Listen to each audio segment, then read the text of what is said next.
আসসালামু আলাইকুম রহমতুল্লাহি ওয়া বারাকাতুহু। প্রিয় দর্শক, আশা করি ভালো আছেন। শুভেচ্ছা নিরন্তর।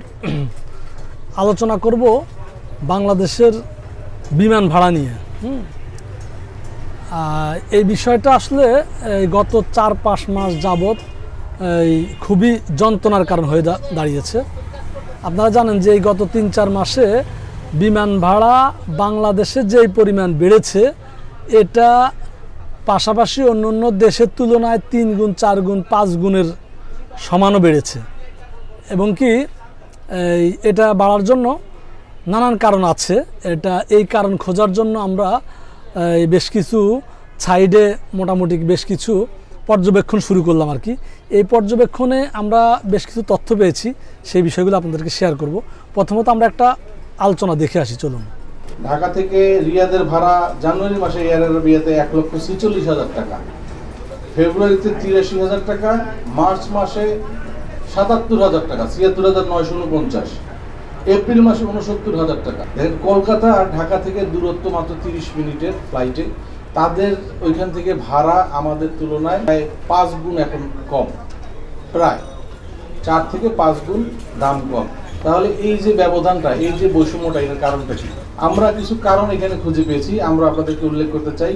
অস্বাভাবিক মূল্য বৃদ্ধির কারণ 1 নম্বরে আমরা যেটা বলছি, নাম, পাসপোর্ট, ভিসা ছাড়া গ্রুপ বুকিং করা।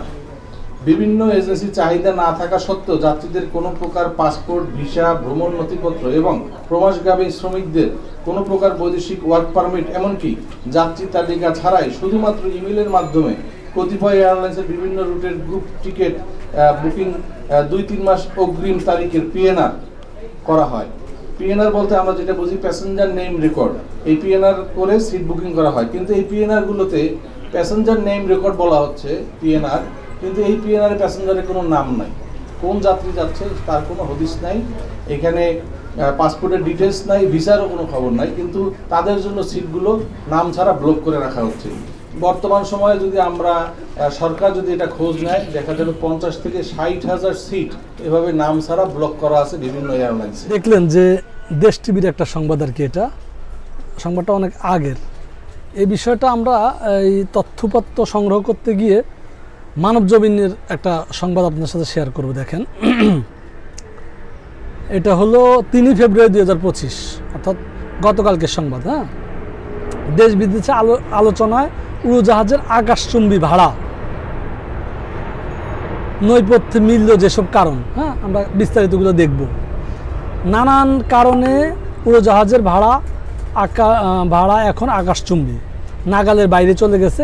মধ্যপ্রাচ্যের সবকটি দেশের ভাড়া 2 গুণ 3 গুণ এমনকি 4 গুণ পর্যন্ত ভাড়া বেড়েছে।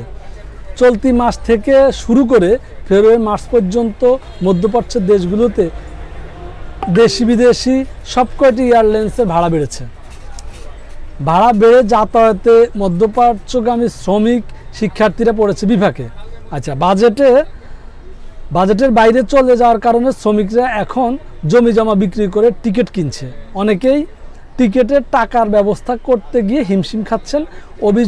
অভিযোগ জানানোর জায়গা না পেয়ে অনেকেই তাদের ক্ষোভ সামাজিক যোগাযোগের মাধ্যমে প্রকাশ করছেন।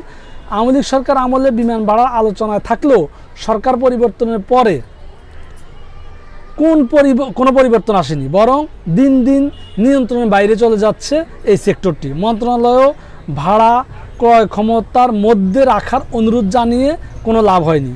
উড়োজাহাজ ভাড়া বৃদ্ধি নিয়ে association of travels agents of Bangladesh ATAB জানিয়েছে, চাহিদা না থাকা সত্ত্বেও যাত্রীদের পাসপোর্ট, ভিসা, ভ্রমণ নথিপত্র, প্রবাসগামী শ্রমিকদের কোনো প্রকার বৈদেশিক ওয়ার্ক পারমিট, এমনকি যাত্রীর তালিকা ছাড়াই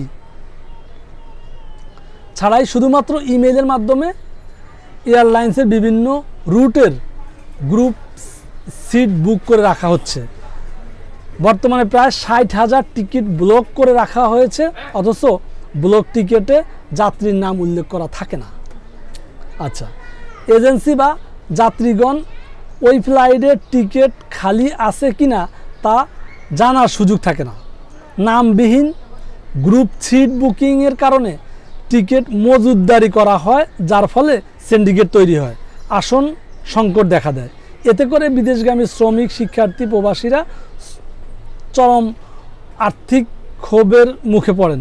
এই পদ্ধতি অবলম্বন করে রিয়াদ, দাম্মাম, জেদ্দা, ওমান, দোহার, কুয়ালালামপুর বিভিন্ন রুটে টিকিট সিট ব্লক করে, যার প্রভাব London, New York, Europe, America রুটেও পড়ে। এয়ারলাইন্সগুলো এই ধরনের নাম ছাড়া গ্রুপ বুকিং করে তাদের পছন্দের গুটি কয়েক এজেন্সির মাধ্যমে বিক্রি করে। এতে মার্কেটে মনোপলি তৈরি হয়, ব্যাপক দুর্নীতি তৈরি হয়। এছাড়া বুকিং করে তাদের পছন্দের গুটি কয়েক এজেন্সির মাধ্যমে বিক্রি করে, এতে মার্কেটে মনোপলি তৈরি হয় এবং ব্যাপক দুর্নীতি হয়। এছাড়াও অনেক এয়ারলাইন্স তাদের নির্ধারিত ফ্লাইট স্লটটিও ব্যবহার করছে না। তারা ফ্লাইট সংখ্যা কমিয়ে চাহিদা যোগানের ভারসাম্য নষ্ট করছে। আটাবের এক হিসাবে দেখা যায় এয়ার অ্যারাবিয়া ঢাকা থেকে তাদের 35টি ফ্লাইট পরিচালনার কথা থাকলেও 60টি কমিয়ে 28টি ফ্লাইট পরিচালনা করছে। একইভাবে এই এয়ারলাইন্সটি চট্টগ্রাম থেকে 14টি ফ্লাইট, দুবাই থেকে 14টি ফ্লাইটের জায়গায় 60টি এবং চট্টগ্রাম থেকে তাদের ফ্লাইট বন্ধ করে দিয়েছে। জাজিয়ার এয়ারলাইন্স, ওমান এয়ারলাইন্স চট্টগ্রাম থেকে ফ্লাইট বন্ধ করে দিয়েছে। সৌদি এয়ারলাইন্স থেকে ঢাকা থেকে 60টির মধ্যে 4টি ফ্লাইট পরিচালনা করছে। ফ্লাইট কমানোর কারণে যাত্রীর চাপ বাড়ছে। এই সুযোগে বিমান ভাড়াও সংশ্লিষ্ট সূত্র বলছে এয়ারলাইন্সগুলো অন্তত 20টি ট্রাভেল এজেন্সির সঙ্গে যোগসাযোগ করে টিকিটের দাম বাড়াচ্ছে। মানে যেখানে মনে করেন 1000 যাত্রীর জন্য মনে করেন 5টা বিমান, মানে 5টা ফ্লাইট চালু ছিল, সেখানে হচ্ছে কি এখানে মনে করেন এই 5টা ফ্লাইটকে যখন 4টা ফ্লাইট করে ফেলা হয় বা 3টা ফ্লাইট করে ফেলা হয়, তখন যাত্রী তো আর কমে না, ওই যাত্রীগুলা এই 3টা ফ্লাইটে কাভার করতে হয়। এতে করে ফ্লাইটে বিমানগুলো ভরে যায়, যাত্রীর প্রেশার থাকে। এই যাত্রীর প্রেশারকে দোহাই দিয়ে মানে এই ভাড়া বাড়াই দেওয়া হচ্ছে। কিন্তু আমার কথা হলো যে এইগুলো দেখার লোক এই দেশে নাই। আমার যে আচ্ছা, আরও আলোচনা আমরা শুনি। অন্য দেশের ক্ষেত্রে এই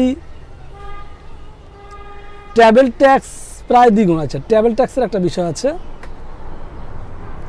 তবে নানা আলোচনার মধ্যে টিকিটের দাম বৃদ্ধি নিয়ে এয়ারলাইন্সগুলো বলছে সিভিল এভিয়েশন অথরিটি আকাশচুম্বী ল্যান্ডিং, পার্কিং ও বিমান বাংলাদেশ এয়ারলাইন্সের একক আধিপত্য থাকায় অতিরিক্ত গ্রাউন্ড হ্যান্ডেলিং চার্জ, জাতীয় রাজস্ব বোর্ড এনবিআর থেকে আরোপিত মাত্রা অতিরিক্ত travel charge, excise duty, Padma অয়েলের অস্বাভাবিক জেট ফুয়েল দাম বৃদ্ধি টিকিটের এই দাম বৃদ্ধির অন্যতম কারণ। আরেকটা কারণ কিন্তু আমরা পেয়েছি। আচ্ছা, দক্ষিণ এশিয়া ও মধ্যপ্রাচ্যের অন্যতম দেশে যেই পরিমাণ ট্রাভেল ট্যাক্স এবং এক্সাইজ ডিউটি নেওয়া হয় সেই তুলনায় বাংলাদেশের কয়েক গুণ বেশি নেওয়া হয়। ঢাকা থেকে বর্তমান Singapore, Dubai, Oman, Sharjah, Kuala Lumpur এই 5টি রুটে টিকিট কাটলে যাত্রী প্রতি বাংলাদেশ সরকার 9,890 টাকা ট্যাক্স আদায় করে। অথচ একই রুটে মালয়েশিয়া সরকার নেয় 2,568 টাকা, সিঙ্গাপুর নেয় 5,878 টাকা, ওমান নেয় 3,879 টাকা, দুবাই ও শারজাহ নেয় 4,332 টাকা। 2023 সালের আগে বাংলাদেশের অভ্যন্তরীণ রুটের ফ্লাইটের টিকিট যাত্রীর কাছ থেকে কোনো ট্রাভেল ট্যাক্স নেওয়া হতো না 2023 সালের আগে, বুঝা গেছে। তবে প্রথমে এটি 200 টাকা নির্ধারণ করে পরবর্তী সময় এই ট্যাক্স 2 গুণ বর্তমানে 400 টাকা নেওয়া হচ্ছে। এছাড়াও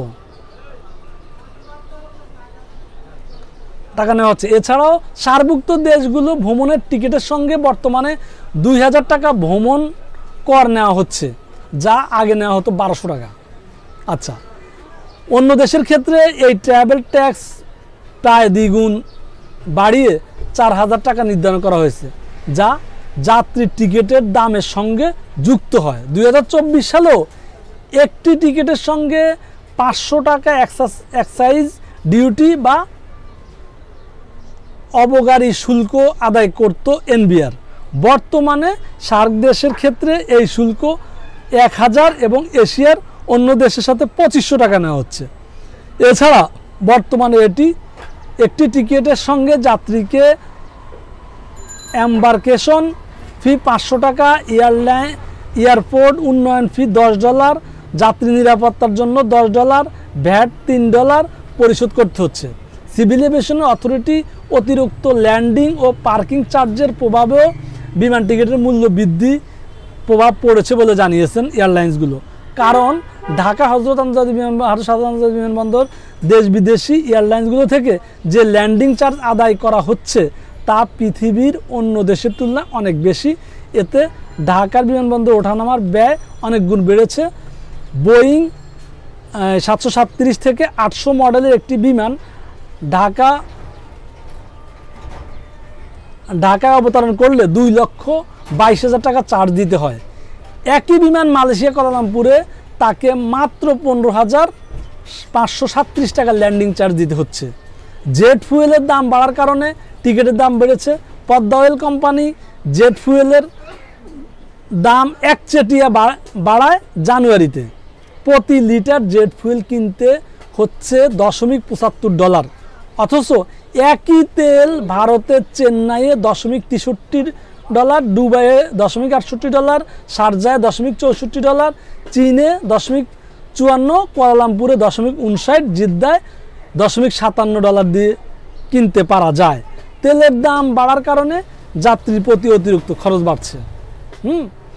এদিকে দেশে এয়ারলাইন্স গ্রাউন্ড হ্যান্ডেলিং করে বিমান বাংলাদেশ এয়ারলাইন্স বিমানবন্দরে উড়োজাহাজ অবতরণের পর থেকে পথ দেখিয়ে পার্কিং বেতে নেওয়া, দরজায় সিঁড়ি লাগানো, যাত্রীদের মালামাল ওঠা নামানো, কার্গো লোড আনলোড, উড়োজাহাজের ভেতর পরিষ্কার করা, আচ্ছা চেক ইন কাউন্টার সেবার মতো ইত্যাদি গ্রাউন্ড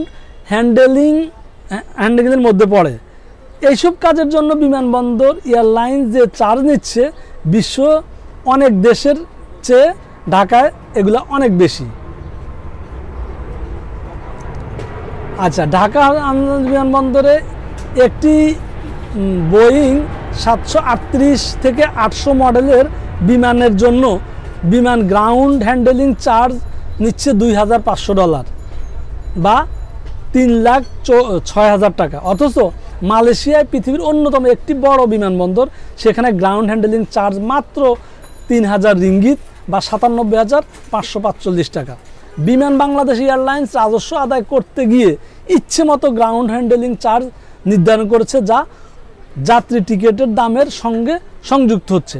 আরেকটি সূত্র বলছে ডলারের মূল্য বৃদ্ধির কারণে বিভিন্ন টিকিটের উপর দাম প্রভাব ফেলছে। 2023 সালে জানুয়ারিতে প্রতি ডলার দর ছিল 102 টাকা, বর্তমানে 122 টাকা। বিদেশি এয়ারলাইন্সগুলো সব চার্জ ডলারে পরিশোধ করতে হয়। সেক্ষেত্রে টাকার অমূল্যায়ন এবং টিকিটের দাম বৃদ্ধির জন্য দায়ী। এই বলে ডলার সংকটের কারণে বিদেশি এয়ারলাইন্সগুলো সময় মতো পেমেন্ট করতে না পারার কারণে টিকিটের দাম বেড়েছে। ইন্টারন্যাশনাল এয়ার ট্রান্সপোর্ট অ্যাসোসিয়েশন তথ্যমতে এখনও বিদেশি এয়ারলাইন্সগুলো বাংলাদেশে $165 মিলিয়ন বা $2,019 এখনও বিদেশি এয়ারলাইন্সগুলো বাংলাদেশের কাছে $165 মিলিয়ন বা $2,019 কোটি টাকা বকেয়া, সেগুলো সময়মতো পরিশোধ করা যাচ্ছে না, যার প্রভাবে টিকিটের দাম বাড়ছে। এই হলো পত্রিকার খবরটা। এখন মানে নানান জনের নানানভাবে এই টিকিটের দামটা বেড়েছে, কিন্তু আমাদেরকে এই কথাটা মাথায় রাখতে হবে যে বাংলাদেশের যেই মানে অর্থনীতির চাক্কা সচল রাখার যেই জায়গাটা, দুইটা জায়গা, একটা হলো রেমিটেন্স আর একটা হলো গার্মেন্টস। এই দুইটা জায়গা দিয়ে বাংলাদেশের রেমিটেন্সের জায়গাটা বাংলাদেশের অর্থনৈতিক চাকাটা সচ্ছল থাকে। এখন সেই রেমিটেন্স যোদ্ধারা যদি আপ ডাউন করতে, যাওয়া আসা করতে, তাদের উপর এই নানান কর মানে ধার্য করা হয়, তাহলে তারা কিভাবে যাবে আর গিয়ে তারা কিভাবে রেমিটেন্স পাঠাবে? আচ্ছা, আরেকটা কথা আমি বলি, মানে বাস্তবতা হলো যে গত 5 মাস আগে তো এই দেশে একটা ম্যাচাকার হয়েছে। এটা ম্যাচাকার হওয়ার পর একটা সরকার পতন হয়েছে। কিন্তু এখনও কি আমরা সেই দখলটা কাটাই উঠতে পারবো না? মানে আপনারা যদি বলেন যে সব উপদেষ্টারা যদি সৎ হয়ে থাকেন, তাহলে তো এখন এই মানে বর্তমান যে উপদেষ্টা এই যে মারা গেলেন কিছুদিন আগে, তো এখন ওনারা যে দায়িত্ব পালন করলেন, তো এর প্রেক্ষিতে তো আমি মনে করি এই বিমান ভাড়া বা নানান কস্টিংগুলো তো কমে আসার কথা ছিল। যেহেতু মানে বর্তমান উপদেষ্টারা আমরা মনে করি তারা ঘুষ খায় না, তারা মিথ্যা কথা বলে না, তারা নানান অনিয়ম করছে না। তো অনিয়ম না করলে আমার এই জায়গাগুলো ঠিক হচ্ছে না কেন? তো যাই হোক, এটা নিয়ে অনেকেই অনেক রকম প্রতিবাদ করেছে। আমার জায়গা থেকেও আমার আলোচনা করা দরকার। আমি এই প্রক্রিয়ার সাথে সংশ্লিষ্ট যেই সংগঠন বা যেই অফিস, যেই দেশীয় যে অর্গানগুলো জড়িত আছে, দেশীয় আন্তর্জাতিক, সবার প্রতি দৃষ্টি আকর্ষণ করছি। আমার এই আলোচনা যদি তাদের কাছ পর্যন্ত পৌঁছায়, অবশ্যই এই ব্যাপারে এই ব্যবস্থা নেওয়ার জন্য আমি বিশেষভাবে বলছি। আর সেই ক্ষেত্রে যদি এগুলা নিয়ে প্রবাসীরা এই যে নাজুক একটা সরকার, সেই সরকারের বিরুদ্ধে আন্দোলন সংগ্রাম তৈরি করে, সেই ক্ষেত্রে কিন্তু সরকার মানে পার পেয়ে যেতে পারবে না। ভালো থাকবেন প্রিয় দর্শক। আসসালামু আলাইকুম রহমতুল্লাহ।